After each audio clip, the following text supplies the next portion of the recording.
وزیر اعظم inspection commission کی بڑی کارروائی، 72 کسٹم افسران کے خلاف تحقیقات جاری، اسمگلنگ نیٹ ورک سے روابط کا الزام۔ وزیر اعظم انسپیکشن کمیشن نے 20 سے زائد افسران کے موبائل قبضے میں لے لیے۔ اسلام آباد کلیکٹریٹ کے افسران سمیت ملک بھر سے کسٹم اہلکار طلب کر لیے گئے۔ سابق کلیکٹر کے ڈرائیور سمیت کئی افسران کے بیانات قلم بند ہو گئے ہیں۔ وزیر اعظم انسپیکشن کمیشن کی کارروائی ہوئی ہے۔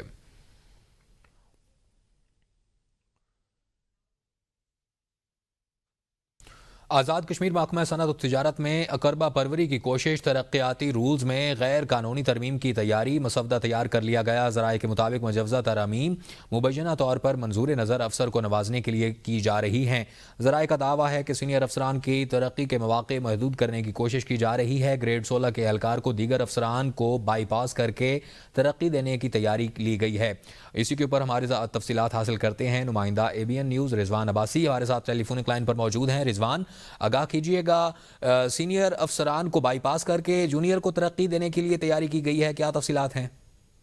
جی بالکل، آزاد کشمیر کے انتہائی اہم محکمہ صنعت و تجارت میں اقربہ پروری کا ایک نیا اسکینڈل سامنے آیا، جہاں DMG گروپ سے تعلق رکھنے والے ایک اعلیٰ افسر کو منظور نظر کو جو غیر قانونی طریقے سے نوازنے کے لیے ترقیاتی جو رولز ہیں ان میں منمانی ترمیم کا مسودہ تیار کیا گیا ہے۔ اس ترمیم کے ذریعے ایک گریڈ سے لے کر 16 کے جو اہلکار ہیں ان کو، اس کے علاوہ جو دیگر تمام سینئر افسران ہیں ان کو مد نظر کرتے ہوئے گریڈ 17 اور 18 میں ترقی دینے کی جو رائے ہے وہ ہموار کی گئی ہے، جس سے کئی سالوں سے ترقی کے جو منتظر سینئر افسران ہیں ان کی حق تلفی ہو رہی ہے۔ ذرائع نے یہ بھی بتایا کہ گزشتہ برس بھی ایسی ایک کوشش کی گئی تھی جب اسی نوعیت کی ترمیمی مسودے کی جو قاعدہ تھا اس کمیٹی کو بھجوایا گیا تھا، تاہم سینئر افسران کی بروقت مداخلت سے یہ کوشش ناکام بنا دی گئی تھی۔ اب کے بعد پھر محکمہ صنعت و تجارت کے جو ترقیاتی رولز 1995 ہیں ان کے تحت گریڈ 1 تا 15 میں ترمیم کی بجائے مخصوص افسر کو نوازنے کے لیے گریڈ 16 تا 18 کے رولز میں خفیہ ترمیم کی جا رہی ہے، بلکہ اس کی جو منصوبہ بندی ہے، جو تیاری ہے وہ مکمل کر لی گئی ہے۔ اور جو ذرائع ہیں وہ یہ بتا رہے ہیں کہ مجوزہ ترمیم کے تحت محکمہ صنعت و تجارت میں گریڈ 18 کی جو نائب ناظم سرمایہ کاری کی نشست ہے اس پر بھی منظور نظر اہلکار کے لیے مختص کرنے کی کوشش کی جا رہی ہے، حالانکہ اس پوسٹ کے لیے گریڈ 17 کے جو سینئر افسر ہیں یکساں طور پر اہل سور کیے جاتے ہیں۔ ذرائع نے یہ بھی بتایا کہ جو محکمہ صنعت و تجارت ہے اس میں گریڈ 18 کے 3 دیگر اہم اسامیوں پر بھی اسی مخصوص اہلکار کو ترقی دینے کے لیے ٹھیک ہے، اسی مخصوص اہلکار کو ترقی دینے کے لیے جو ہے تیاری کی گئی ہے۔ رضوان عباسی، آپ نے تفصیلات فراہم کی، بہت شکریہ۔ آپ کو براہ راست لیے چلتے ہیں مدینہ منورہ، جہاں پر وزیر اعظم شہباز شریف نے مدینہ منورہ میں روضہ رسول پر حاضری دی ہے۔ ان کے لیے ریاض الجنہ کے دروازے کھولے گئے ہیں اور مریم نواز بھی اس دورے کے دوران ان کے ہمراہ موجود ہیں، اور اسی کے ساتھ علیم خان بھی وہاں پر موجود ہیں۔ آپ کو بتائیں کہ وزیر اعظم میاں شہباز شریف سعودی عرب کے دورے پر موجود ہیں۔ شہباز شریف کی مدینہ منورہ میں روضہ رسول صلی اللہ علیہ وآلہ وسلم پر حاضری، وہاں پر نوافل بھی ادا کیے جا رہے ہیں، اور آپ کو بتائیں کہ ان کے ساتھ وزیر اعلیٰ پنجاب مریم نواز اور وفاقی وزیر علیم خان بھی موجود ہیں، اور دیگر وزراء بھی ان کے ساتھ ہیں، اور روضہ رسول میں انہوں نے حاضری دی ہے، وہاں پر نوافل بھی ادا کیے ہیں، اور ساتھ ہی وزیر اعظم اور ان کے وفد کے لیے ریاض الجنہ کے دروازے بھی کھولے گئے ہیں۔ سردار یوسف بھی ان کے ساتھ موجود ہیں۔ آپ کو بتائیں کہ وزیر اعظم شہباز شریف کی مدینہ منورہ میں روضہ رسول صلی اللہ علیہ وآلہ وسلم پر حاضری، اور انہوں نے وہاں پر نوافل ادا کیے ہیں۔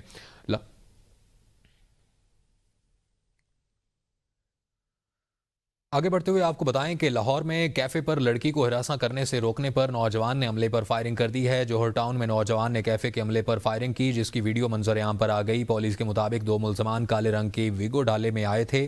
واقعے کا مقدمہ درج کر لیا گیا ہے۔ شیشوں والے ویگو ڈالے پر جعلی نمبر پلیٹ لگی ہوئی ہے۔ پولیس حکام کا کہنا ہے کہ کیفے کے عملے پر فائرنگ سے سیکیورٹی گارڈ زخمی ہوا ہے۔ لاہور میں یہ افسوسناک واقعہ پیش آیا ہے، جہاں پر کیفے میں لڑکی کو ہراساں کرنے سے روکنے پر نوجوان آپے سے باہر ہو گیا اور کیفے کے عملے پر فائرنگ شروع کر دی۔ کیفے کے عملے پر فائرنگ سے سیکیورٹی گارڈ زخمی ہوا ہے۔ پولیس کے مطابق 2 ملزمان کالے رنگ کے ویگو ڈالے میں آئے تھے اور واقعے کا مقدمہ درج کر کے تحقیقات شروع کر دی گئی ہیں۔